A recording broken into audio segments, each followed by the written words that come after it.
Fire up your laptop, get your tablet, watch on your TV.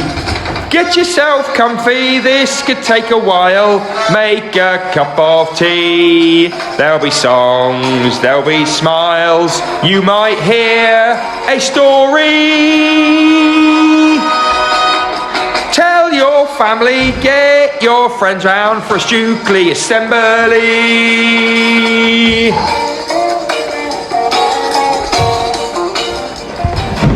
Good morning everyone, and welcome to our Wednesday reading assembly. Now before we get stuck into the book, we're going to start off with everybody's favourite feature, cheer, boo, song or silence. Behind that curtain, Mrs. Stevens is waiting. Her family are watching at home and they're very excited. Is she going to get a cheer, a boo, a song or silence? Talk about it at home, talk about it in the classroom. What's it going to be? We've had quite a few cheers lately. Right, here we go. Let's get started. Out you come, Mrs. Stevens!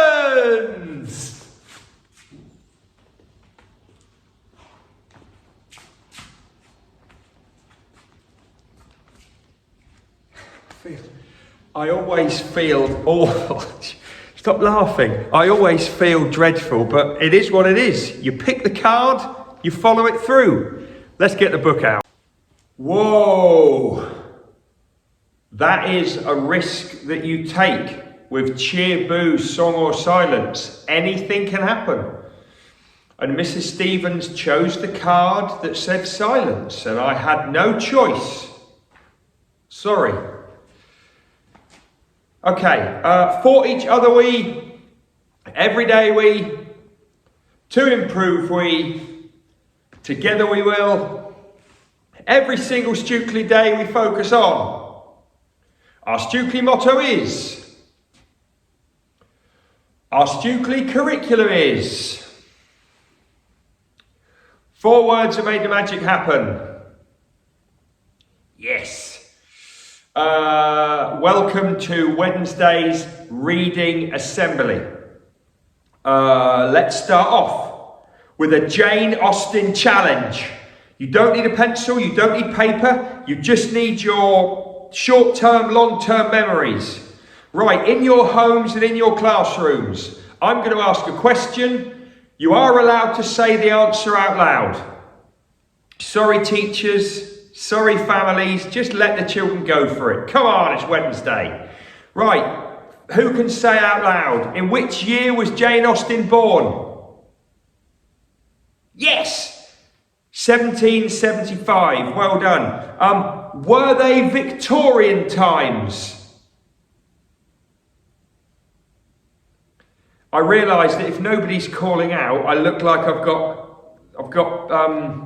issues. No, they weren't. They were Georgian times. Okay, how many brothers and sisters did she have?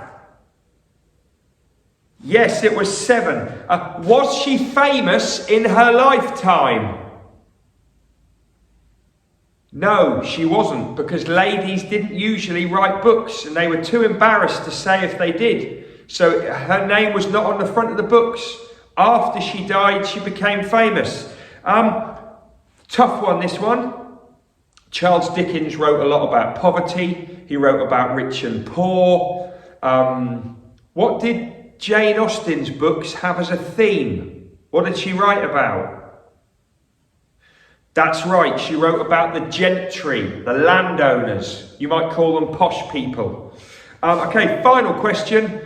Who can tell me the names of some of her books or her novels? One of them you should have. I mean, come on. Have a little think. What are her books? They're very, very famous books. They've been made into TV shows and films. Pride and Prejudice, Sense and Sensibility, Northanger Abbey, and Emma. Right, let's finish this book off! Right, here's our final stint on Northanger Abbey, everyone.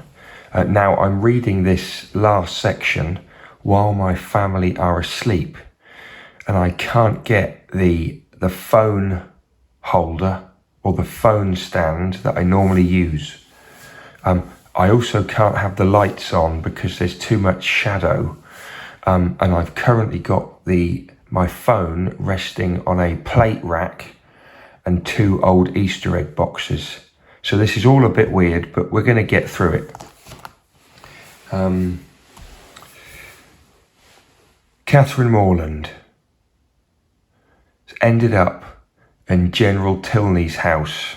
She's in love with his son Henry, but she's wondering why she's finding mysterious bits of paper in cupboards, and she's now trying to work out how General Tilney's wife died because she thinks there's something up.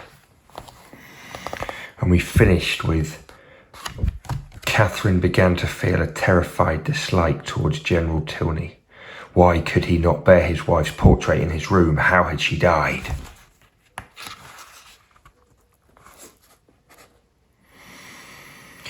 That same afternoon, when General Tilney offered to show Catherine around the abbey, she felt excited.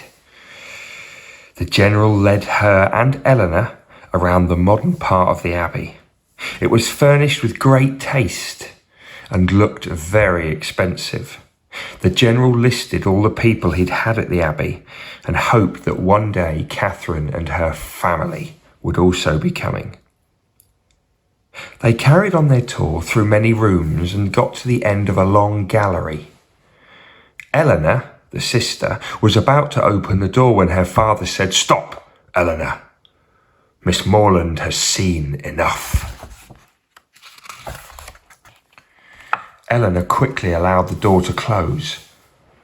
Later, when they were alone, Eleanor whispered, I was about to take you into the gallery leading to my mother's room, the room in which she died 9 years ago."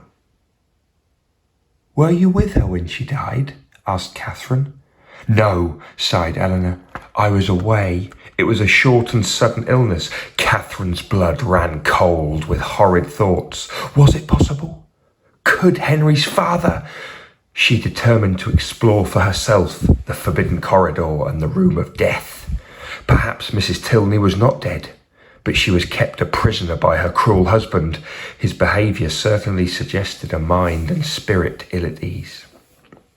2 hours before sunset, when General Tilney and his daughter were engaged downstairs and Henry was still absent, Catherine seized her opportunity. She slid silently along the gallery. Breathlessly, she gently pushed the heavy door. It yielded easily. That means it opened. Inside, Catherine found the room exactly as Mrs. Tilney had left it 9 years ago. Although it was no longer used, it was kept fresh and clean. There were no signs of neglect, no signs of a desperate struggle, and certainly no signs of an imprisoned wife. Suddenly, Catherine felt sick with shame. Hadn't she vowed to be guided by common sense? Desperate to return to her room, Catherine was suddenly startled by the sound of heavy footsteps. What should she do? What if it was the general himself? Trembling, she hurried through the door, straight into the astonished Henry Tilney. "Mr. Tilney," she gasped. "Good God, why are you here?" "Why am I here?" repeated Henry in astonishment. "Why? It is the shortest route from my stables to my room." "But you, Miss Morland, why are you here? This is surely the longest route to your room."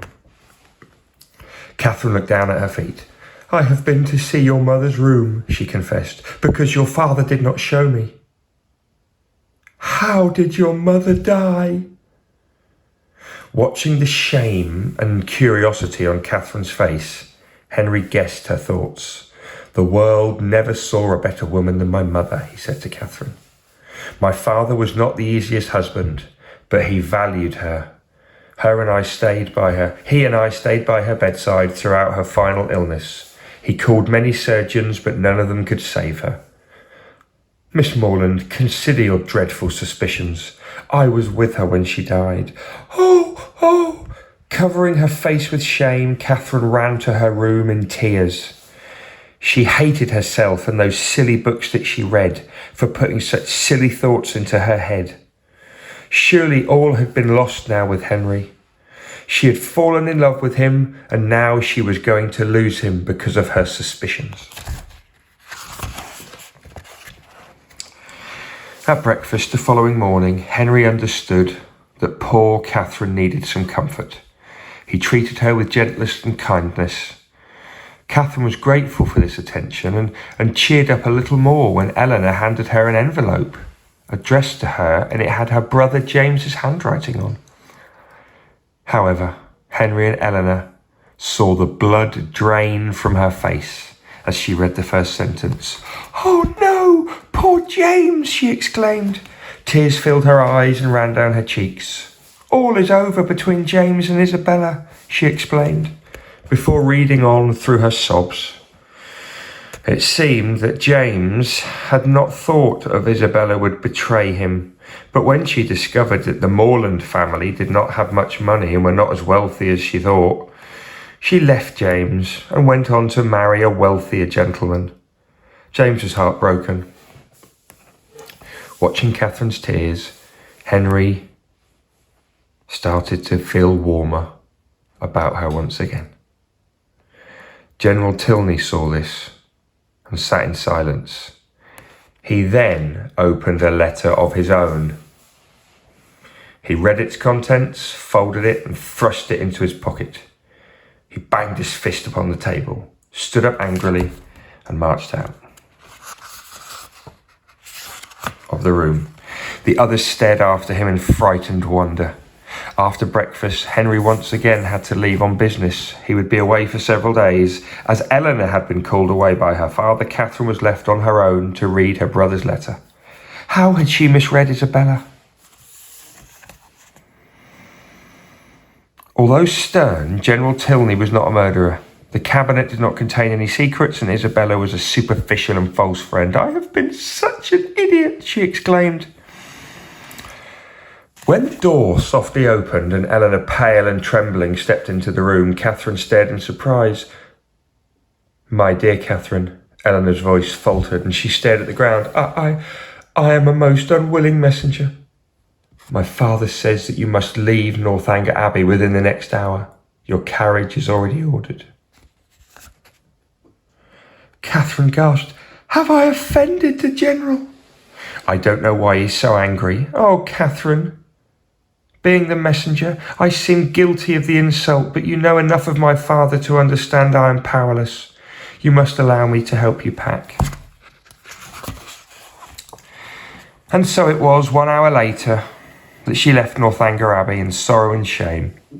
General Tilney did not even offer the civility of a farewell. In a final tearful embrace with Eleanor, Catherine whispered, "Remember me to Henry." Unable to say any more, she began the long journey home. Alone, what had she done to anger the General? Had Henry told him her suspicions? What had been in his letter? What would Henry do when he heard? Although she returned home from her adventures in shame, our heroine was greeted with joyful family love. Everybody marvelled at how she had been changed during the 3 months she'd been away. Over dinner they shared her astonishment at the General's behaviour. "He has been neither honourable nor sensitive," observed Mr. Morland.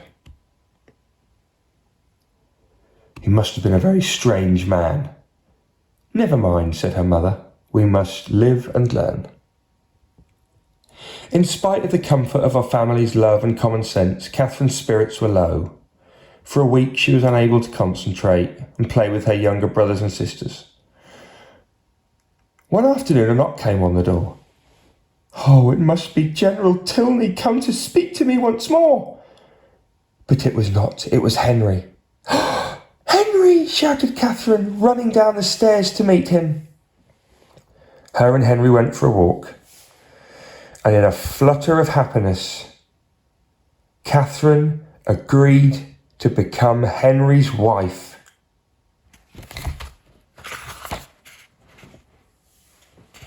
Henry went on to explain his father's behaviour. Catherine had done nothing wrong except belong to a family with less money than General Tilney thought. When Isabella and John Thorpe discovered the truth about the Morlands' wealth, Thorpe was furious. He wrote to General Tilney and told him his guest at Northanger Abbey was from a family of only moderate income. That letter had arrived the same morning as the letter from James.